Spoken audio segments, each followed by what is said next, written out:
Hello good morning friends. मैं अब 10th class की सोशल साइंस के बारे में आपको पढ़ाऊंगा।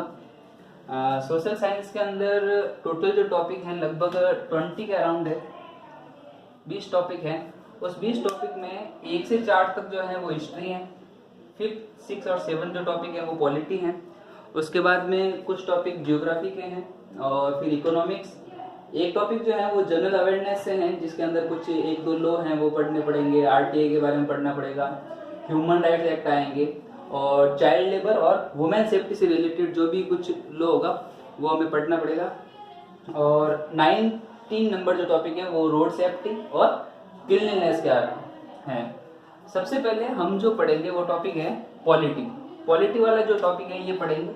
अभी क्या है कि लॉकडाउन के दौरान जो है जो 10th क्लास है उनका एसएसटी का जो पेपर हुआ नहीं है, तो उनकी भी वापस रिपीट हो जाएगी और पॉलिटी में उनको थोड़ी समस्या रहती है, इसलिए मैं जो है सबसे पहले पॉलिटी ले रहा हूँ ताकि उनको भी जो हेल्प मिल जाए। पॉलिटी के अंदर जो है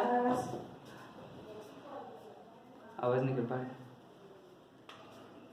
पॉलिटी के अंदर जो है वो 3 टॉपिक हैं, जिसके अंदर एक है डेमोक्रेसी, सेकंड टॉपिक है सेंट्रल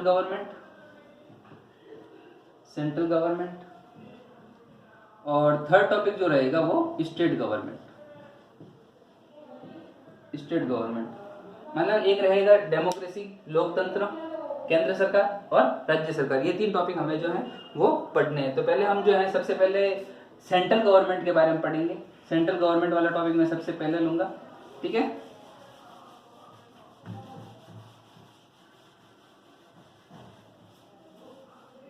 तो सबसे पहले टॉपिक है सेंट्रल गवर्नमेंट। सेंट्रल गवर्नमेंट के अंदर सबसे पहले हम ये समझना है कि गवर्नमेंट कितनी तरह की होती है। जैसे दुनिया के अंदर बहुत सारे देश हैं और सब देशों के अंदर जो है वो अलग अलग गवर्नमेंट फॉलो होती है। मेनली जो है वो 3 तरह की गवर्नमेंट के बारे में पढ़ते हैं। एक होता है फेडरेशन, दूसरा वर्ड पढ़ते हैं कन्फेडरेशन और एक वर्ड पढ़ेंगे अपन फेडरल। ये 3 के बारे में अपन रीड करेंगे। फेडरल गवर्नमेंट, फेडरेशन और कन्फेडरेशन, इनके बीच में जो है हमें मेन डिफरेंस पढ़ना है कि इन दोनों के बीच में क्या डिफरेंस है। फेडरेशन गवर्नमेंट वह होती हैं जिसके अंदर सेंट्रल गवर्नमेंट स्ट्रांग होती है, मतलब पावर ऑफ डिवीजन होता है। गवर्नमेंट का जो डेफिनेशन है ये पावर ऑफ डिवीजन के हिसाब से है। जैसे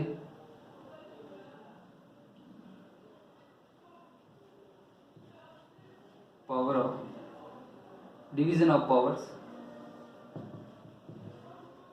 डिविजन्स ऑफ पावर का डिस्ट्रीब्यूशन होता है, मतलब सत्यों का जो है वो बंटवारा होता है। सत्यों का बंटवारा किसमें होगा?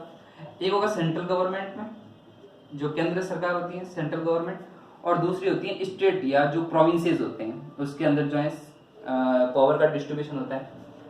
फेडरेशन में सेंट्रल गवर्नमेंट ज्यादा स्ट्रांग होती है, सेंट्रल गवर्नमेंट जो है वो ज्यादा स्ट्रांग होती है और स्टेट जो होता है वो थोड़ा वीक होता है।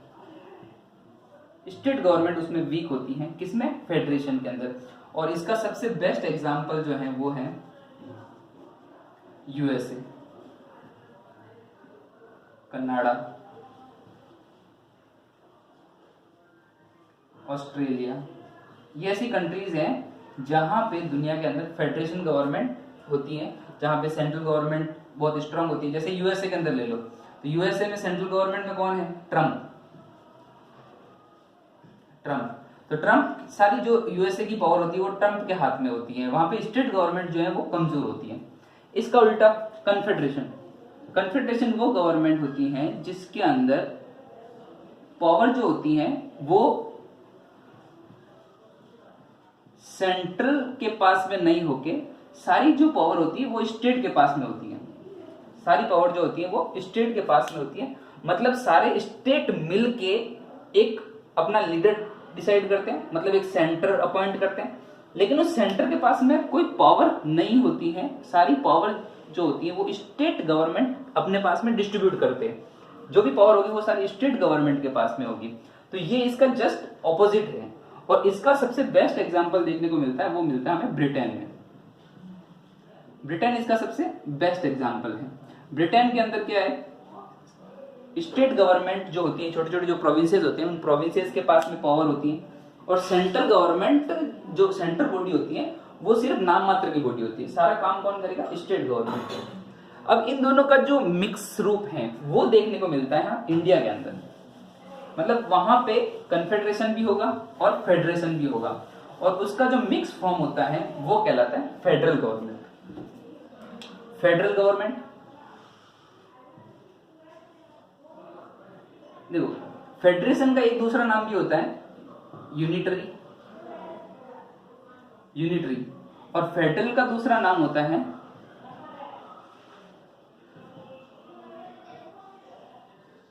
Parliamentary form. ये होता है पार्लियामेंट्री फॉर्म, जहां पे पार्लियामेंट होती है। फेडरल गवर्नमेंट के अंदर क्या होता है, जैसे ये इसका सबसे बेस्ट एग्जांपल जो है वो इंडिया है। इंडिया के अंदर फेडरल गवर्नमेंट वर्क करती है। इसको हिंदी में बोलते हैं संघात्मक शासन। संघात्मक शासन प्रणाली, संघात्मक शासन प्रणाली। देखो अब फेडरल गवर्नमेंट के अंदर होता क्या है, फेडरल गवर्नमेंट के अंदर जो डिवीजन ऑफ पावर है, डिवीजन ऑफ पावर जो है वो सेंट्रल गवर्नमेंट के पास भी होती है और कुछ स्टेट गवर्नमेंट के पास भी होती है। मतलब यहाँ पे सेंट्रल भी वर्क करेगी, और उसके पैरेलल में कुछ पावर जो होगी वो स्टेट गवर्नमेंट या जो प्रोविंसेस होते हैं, मतलब भारत में स्टेट होते हैं लेकिन अलग जगह प्रोविंसेस होते हैं, तो यहाँ पे सारे पावर जो है वो स्टेट गवर्नमेंट के पास भी होती है और सेंट्रल गवर्नमेंट के पास भी होती है। इसीलिए भारत का जो संविधान है वो सबसे बड़ा लिखित संविधान है। क्यों? क्योंकि यहाँ पावर का बिल्कुल डिस्ट्रीब्यूशन होता है, और कितनी पावर किसके पास है उसका बहुत अच्छे से डिस्क्रिप्शन होता है। इसलिए भारत का संविधान सबसे बड़ा लिखित संविधान है। दूसरा, ये सबसे रिजिड भी है। भारत का संविधान रिजिड है, और सबसे बड़ी जो इसका कैरेक्टरिस्टिक्स है कि भारत का संविधान जो है एक रिटन कॉन्स्टिट्यूशन है।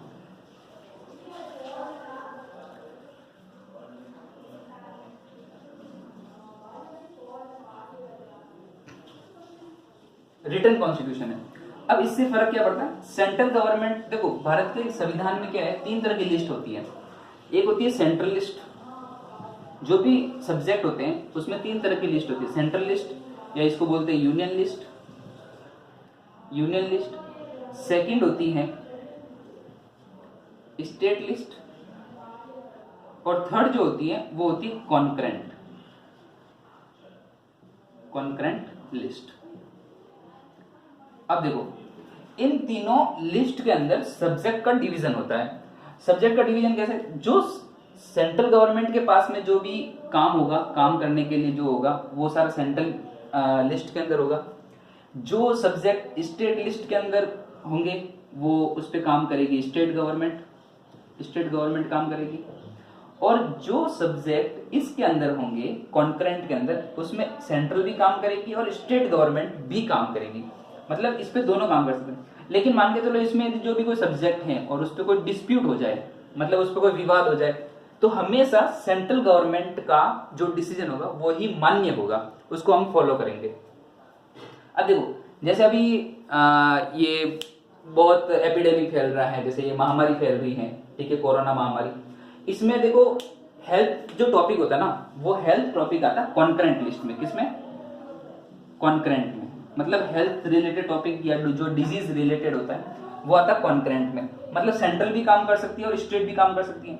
लेकिन अभी भारत में स्थिति इतनी थोड़ी खराब हो रही है, इसलिए सेंट्रल गवर्नमेंट स्टेट को पावर डिस्ट्रीब्यूट नहीं करती। मतलब स्टेट के हाथ में ज्यादा पावर नहीं होती है, सारी पावर किसके हाथ में रहेगी? सेंट्रल गवर्नमेंट के हाथ में। क्योंकि ये जो टॉपिक है ये कहाँ का है? कॉन्करेंट लिस्ट का, इसलिए यहाँ पे सेंट्रल जो है ज्यादा प्रेडोमिनेंट होती है, और सेंट्रल गवर्नमेंट के जो भी रूल्स रेगुलेशन हो गए वो स्टेट गवर्नमेंट को मानने पड़ेंगे, भले ये जो टॉपिक है ये हेल्थ का जो है ये कॉन्करेंट का क्यों नहीं है। अब देखो ये हो गया पावर ऑफ द डिस्ट्रीब्यूशन या टाइप ऑफ द गवर्नमेंट। इसके बाद में एक दो टर्म और पढ़ते हैं।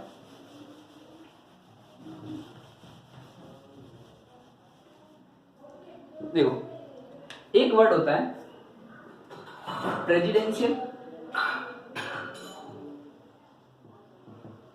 प्रेसिडेंशियल, और सेकंड होता है पार्लियामेंट्री।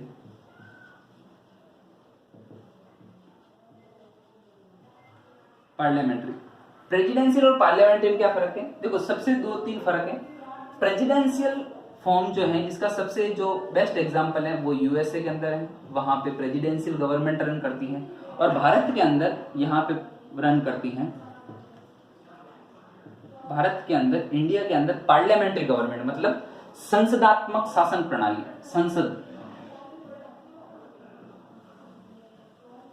संसदात्मक शासन प्रणाली, संसदात्मक शासन प्रणाली, पार्लियामेंट्री फॉर्म, मतलब पार्लियामेंट रन करेगी और पार्लियामेंट जो है वो सुप्रीम अथॉरिटी होगी। और यहाँ पे सुप्रीम अथॉरिटी कौन होता है? प्रेसिडेंस, मतलब प्रेसिडेंट होता है, राष्ट्रपति होता है। जैसे डोनाल्ड ट्रंप, अब डोनाल्ड ट्रंप जो है यूएसए का सबसे पावरफुल आदमी है, ये जो डिसीजन लेगा वो फाइनल है, और हमारे यहाँ पे जो पार्लियामेंट डिसीजन लेगी वो फाइनल है, इसलिए यहाँ पे पार्लियामेंट्री और यहाँ पे प्रेसिडेंसी। अब फर्क क्या है? यहाँ पे प्रेसिडेंट का इलेक्शन जो होता है, प्रेसिडेंट जो है वो डायरेक्ट इलेक्शन से चुना जाता है, डायरेक्ट इलेक्शन।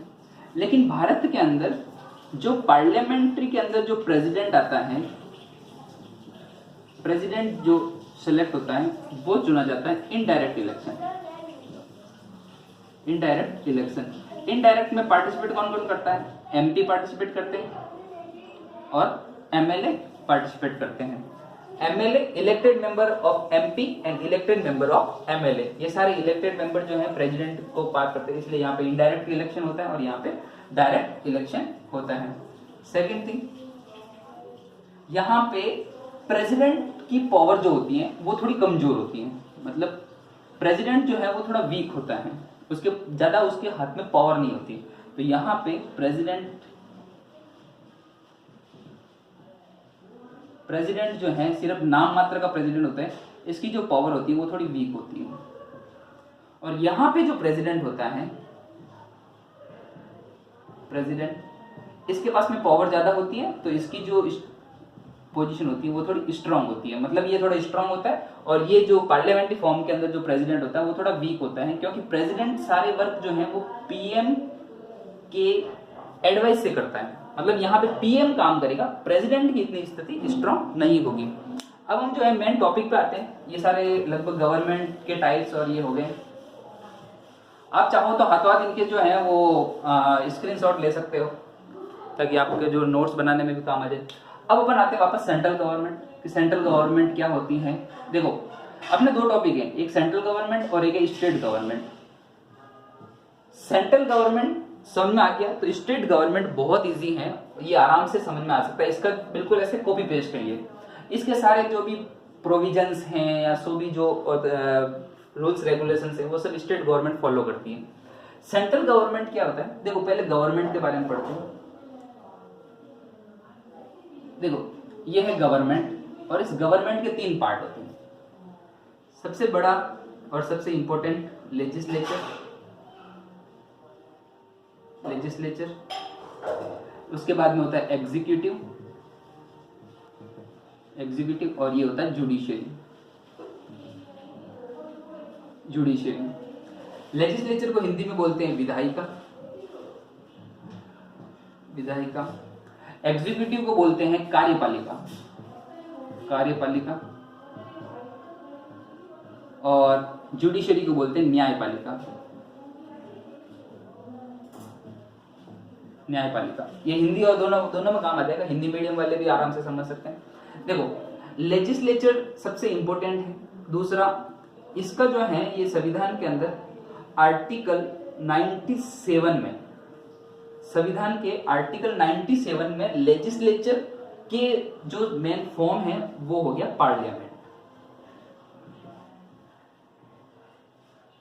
पार्लियामेंट, मतलब संसद, सबसे सुप्रीम अथॉरिटी संसद। देखो लेजिस्लेचर करती क्या है?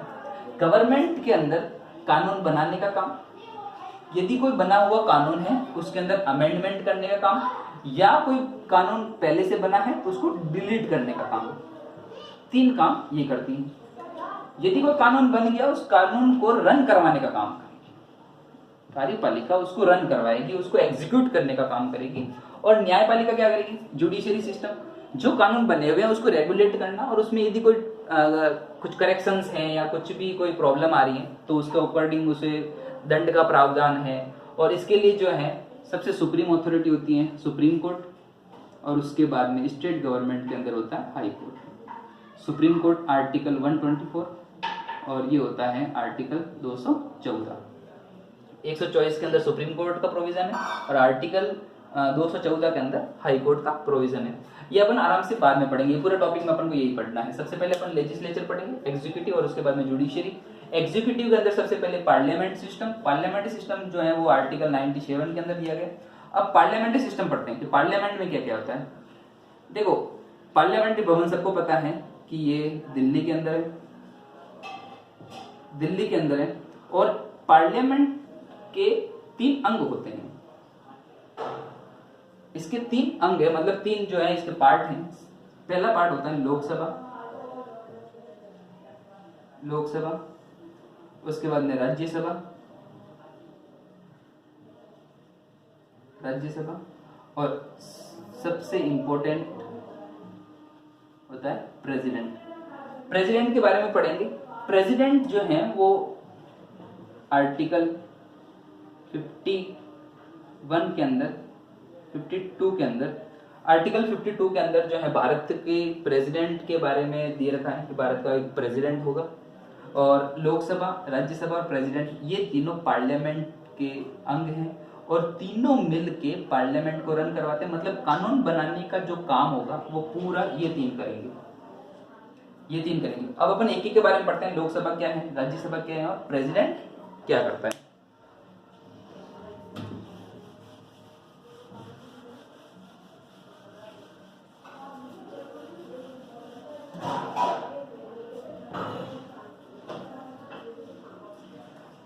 देखो, सबसे पहले पढ़ते हैं लोकसभा। लोकसभा, लोकसभा जो है इसको बोलते हैं पार्लियामेंट का सबसे इंपॉर्टेंट हाउस, या फिर इसको बोलते हैं फर्स्ट हाउस, या फिर ये होता है house of Commons. House of Commons, अब इसके क्या क्या नाम है वो एक बार लिख दो। लोकसभा को first house, house of Commons,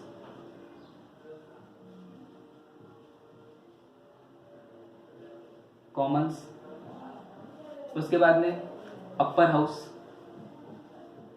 lower house, इसको बोलते हैं lower house, lower house. First house मतलब प्रथम सदन होता है। हाउस ऑफ कॉमन्स मतलब, हाउस ऑफ कॉमन्स इसलिए बोलते हैं क्योंकि इसमें जो भी चुन के आता है वो डायरेक्ट इलेक्शन से आता है, और डायरेक्ट इलेक्शन में जनता पार्टिसिपेट करती है और जनता इनको चुन के भेजती है। और ये था लोअर हाउस। और एक कहलाता है टेम्परेरी हाउस।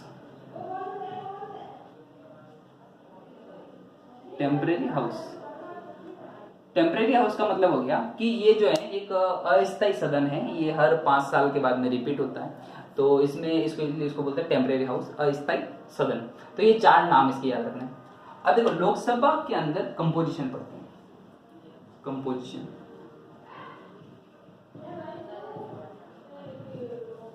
कि लोकसभा के अंदर कितने मेंबर होते हैं, और वो मेंबर जो हैं क्या क्या करते हैं, कहाँ का वो काम करते हैं, और उनका क्या क्या। देखो, लोकसभा में कंपोजिशन के बारे में, इसके अंदर जो टोटल मेंबर होते हैं, भारत के संविधान में लोकसभा में बैठने वाले मेंबर जो टोटल हैं वो 552, ये मैक्सिमम नंबर है। मतलब इतने मेंबर हो सकते हैं, लेकिन वर्तमान समय में कितने हैं? अभी करंट में जो है वो है 545। ठीक है, इस 552 में से 3 पार्ट करते हैं, 530 मेंबर ये आएंगे सारे स्टेट गवर्नमेंट से। स्टेट गवर्नमेंट 552 में 20 मेंबर आएंगे यूटी से, और 2 मेंबर आएंगे एंग्लो इंडियन, और ये होते हैं नॉमिनेटेड। मतलब मनोनीत, नॉमिनेटेड या मनोनीत होते हैं, और ये मनोनीत करता है प्रेसिडेंट। इनको नॉमिनेट करता है प्रेसिडेंट करता है, और ये दो जो आदमी होते हैं ये एंग्लो इंडियन होते हैं। मतलब एंग्लो इंडियन का मतलब हो गया कि ऐसे आदमी जो फॉरेन से हैं और वो इंडिया के अंदर रह रहे हैं। ये यूनियन टेरिटरी मतलब केंद्र शासित प्रदेश, 20 आदमी जो है वो केंद्र शासित प्रदेश से आते हैं। भारत के अंदर वर्तमान समय में 8 यूटीज हैं, 8 यूटीज है। देखो पहले लगभग 7 यूटीज थी, और उसके बाद में 9 हुई, और फिर बाद में वापस 8 हो गई। मतलब पहले 2 बढ़ी और फिर 2 को मर्ज करके 1 बना दिया, इसलिए अभी टोटल 8 हैं। भारत के अंदर टोटल जो स्टेट हैं 28 स्टेट हैं, ठीक है। पहले 29 राज्य थे, अभी 28 राज्य हो गए, 1 राज्य कम हो गया, ठीक है। ये हो गया पूरा कंपोजिशन, मतलब मेंबर कहां कहां से आएंगे।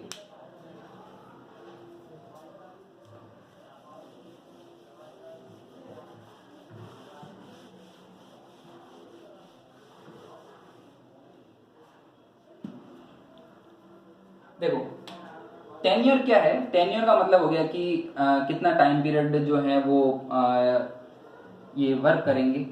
राज्यसभा लोकसभा के मेंबर जो हैं कितने टाइम तक वर्क करते हैं। देखो हर 5 साल के अंदर इलेक्शन होते हैं। मतलब ये मेंबर है क्या एक्चुअली, ये मेंबर वो लोग हैं जो हर 5 साल में इलेक्टेड होके अपना एक प्राइम मिनिस्टर बनाते हैं और फिर लोकसभा के अंदर आते हैं। तो मतलब इनका जो टेन्योर हो गया वो हो गया 5 ईयर।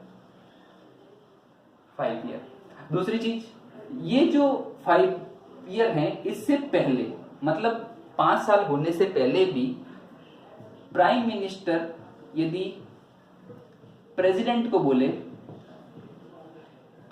को यदि कुछ बोले तो प्राइम मिनिस्टर की सलाह पे प्रेसिडेंट जो है 5 साल से पहले लोकसभा को डिसॉल्व कर सकता है। मतलब लोकसभा को 5 साल से पहले भंग किया जा सकता है, इसको डिसॉल्व किया जा सकता है। ये हो गया इसका टेन्योर।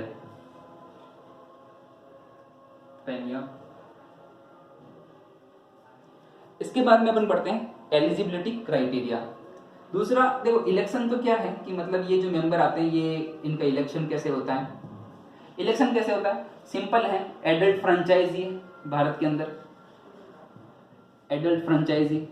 अब एडल्ट फ्रेंचाइजी के अंदर मतलब यदि कोई आदमी भी नागरिक जो 18 साल से ऊपर हो गया उसको वोट देने का अधिकार है और वो वोट डाल सकता है। और जैसे लोकसभा के मेंबर होते हैं तो उनका डायरेक्ट इलेक्शन होता है, तो डायरेक्ट इलेक्शन में जो है वो जनता पार्टिसिपेट करती है। मतलब ये पार्टिसिपेंट जो होते हैं वो पब्लिक होती हैं, और एडल्ट फ्रेंचाइजी के तौर पे इसमें इलेक्शन होता है। उसके बाद में एलिजिबिलिटी क्राइटेरिया, मतलब लोकसभा का मेंबर बनने के लिए क्या क्या क्राइटेरिया जरूरी है, मतलब वो क्या क्या कंडीशन फुलफिल करता है तभी वो लोकसभा का मेंबर बन सकता है। देखो एलिजिबिलिटी के अंदर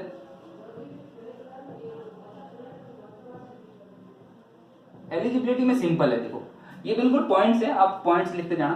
पहली एलिजिबिलिटी है कि वह भारत का नागरिक होना चाहिए, he should be the citizen of India, मतलब वह भारत का नागरिक होना चाहिए पहले। तो पहले लिखो सिटीजनशिप वो इंडिया का होना चाहिए। सेकंड थिंग, एज का क्राइटेरिया, लोकसभा के मेंबर के लिए वो कम से कम 25 ईयर ओल्ड होना चाहिए, 25 ईयर ओल्ड, 25 साल का आदमी होना चाहिए, और 25 साल से ऊपर या 25 साल। तीसरा, वो जो है किसी भी पोस्ट ऑफ प्रॉफिट पे काम नहीं करना चाहिए, मतलब वो लाभ के पद पे काम नहीं करना चाहिए। देखो संविधान के अंदर ऐसे बहुत सारे टर्म्स आएंगे जब आप पॉलिटिक्स पढ़ोगे, तो जैसे ये हो गया पोस्ट ऑफ प्रॉफिट, मतलब पीओपी, पोस्ट ऑफ प्रॉफिट। देखो ये जो वर्ड है ये संविधान के अंदर कहीं भी डिफाइन नहीं है कि पोस्ट ऑफ प्रॉफिट क्या है, लेकिन इसका मीनिंग ये होता है कि ऐसा कोई भी आदमी जो गवर्नमेंट एम्प्लॉय है या फिर कोई डायरेक्टली इनडायरेक्टली तरीके से यदि कहीं से वो इनकम कमा रहा है तो वो लोकसभा का मेंबर नहीं बन सकता। और यदि वो ऐसा है तो पहले वो वहां से अपना ब्लॉक करना पड़ेगा, उसके बाद में ही वो जो है लोकसभा का मेंबर बन सकता है। चौथे नंबर पे है वो बैंकरप्ट नहीं होना चाहिए। बैंकरप्ट मतलब दिवालिया नहीं होना चाहिए, बैंक उसको जो है दिवालिया घोषित नहीं करना चाहिए, बैंकरप्ट। और एक होता है अनसाउंड माइंड,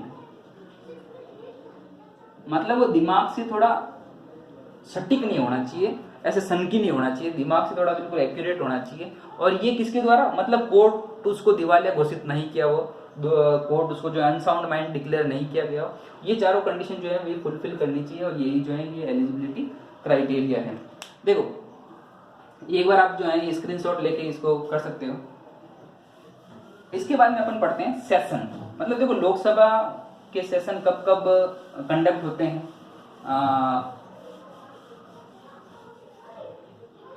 देखो लोकसभा की ज्यादातर जो पावर होती है वो होती है पीएम के हाथ में होती है, मतलब जो पीएम डिसाइड करेगा वो फाइनल लगभग होता है, क्योंकि लोकसभा का जो लीडर होता है वो होता है पीएम। देखो अब हम पढ़ते हैं सेशन के बारे में, कि सेशन कितने तरह के होते हैं, कब कब चलते हैं। सेशन का मतलब होता है हिंदी में सत्र, मतलब पार्लियामेंट्री सत्र चलते हैं। तो ये सत्र कब कब होते हैं, देखो 3 सत्र चलते हैं। पहला चलता है शीतकालीन, मतलब विंटर सेशन। दूसरा है ग्रीष्मकालीन, ग्रीष्मकालीन मतलब समर। तीसरा जो है वो है बजट सेशन, बजट सेशन। अब इनका टाइम पीरियड क्या देखो, शीतकालीन मतलब लगभग सर्दियों का टाइम, ग्रीष्मकालीन मतलब गर्मियों का टाइम, और बजट सेशन जो चलता है वो चलता है लगभग फरवरी और मई के अंदर। देखो विंटर सेशन चलता है वो चलता है नवंबर से लगाकर दिसंबर तक। समर चलता है लगभग जुलाई से लेकर सितंबर तक। और बजट सेशन चलता है, बजट देखो फरवरी में रखा जाता है, 1 फरवरी को जो है भारत का बजट रखा जाता है, तो लगभग फरवरी से लेकर मई तक। हालांकि इस साल ये सेशन जो है ये पूरी तरह से नहीं चला, क्योंकि जैसे ये कोरोना का इफेक्ट आ गया था, तो बीच में इस सेशन को रोकना पड़ा। बजट सेशन 1 फरवरी को बजट रख दिया था, उसके बाद में ये सेशन ज्यादा रन नहीं हुआ। तो ये 3 तरह के सेशन होते हैं।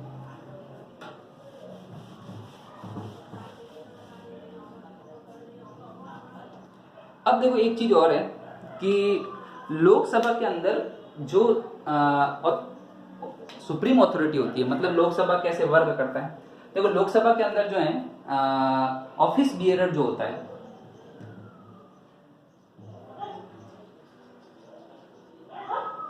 Office bearer, Lok Sabha office bearer के अंदर देखो सबसे बड़ा होता है स्पीकर। स्पीकर लोकसभा में स्पीकर कहलाता है, जो लोकसभा के बीच में बैठता है और सबकी कंट्रोलिंग करता है, सबकी जो है उस बातों को सुनता है, और जो भी सत्ता पार्टी और ऑपोजिट पार्टी होती है उनके जो भी वाद विवाद होते हैं उसको कंडक्ट करवाता है। स्पीकर अभी वर्तमान समय में जो लोकसभा का स्पीकर है वो है ओम बिरला, और इसकी कॉन्स्टिट्यूएंसी आती है कोटा, ये राजस्थान का है, और कोटा की इसकी कॉन्स्टिट्यूएंसी आती है ओम बिरला। और उसके बाद में होता है डिप्टी स्पीकर। देखो डिप्टी स्पीकर लगभग पहले तो था एम थम्बीदुरई,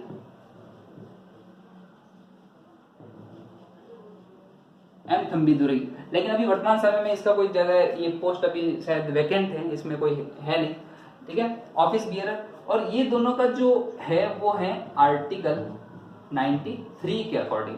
मतलब आर्टिकल 93 ये बोलता है कि लोकसभा के अंदर एक स्पीकर होगा और एक डिप्टी स्पीकर होगा, और स्पीकर और डिप्टी स्पीकर, यदि स्पीकर अवेलेबल नहीं है तो उसकी जगह पे डिप्टी स्पीकर वो काम करेगा।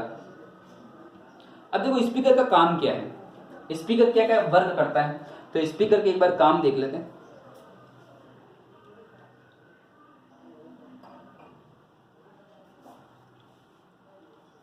देखो क्लास के अंदर जो मॉनिटर होता है ना, मॉनिटर ये बिल्कुल क्लास की मॉनिटरिंग करता है, मतलब लोकसभा की मॉनिटरिंग करता है। लोकसभा की मॉनिटरिंग का मतलब हो गया, देखो जब भी लोकसभा कंडक्ट होगी तो लोकसभा के अंदर जो मीटिंग हो रही है उस मीटिंग की अध्यक्षता करेगा, मतलब उसमें एज ए चेयरमैनशिप है, या फिर जो वहां का कोई नॉर्मल अतिथि या जो मैन हेड होगा वो उसको बोलेगा, मतलब ये अध्यक्षता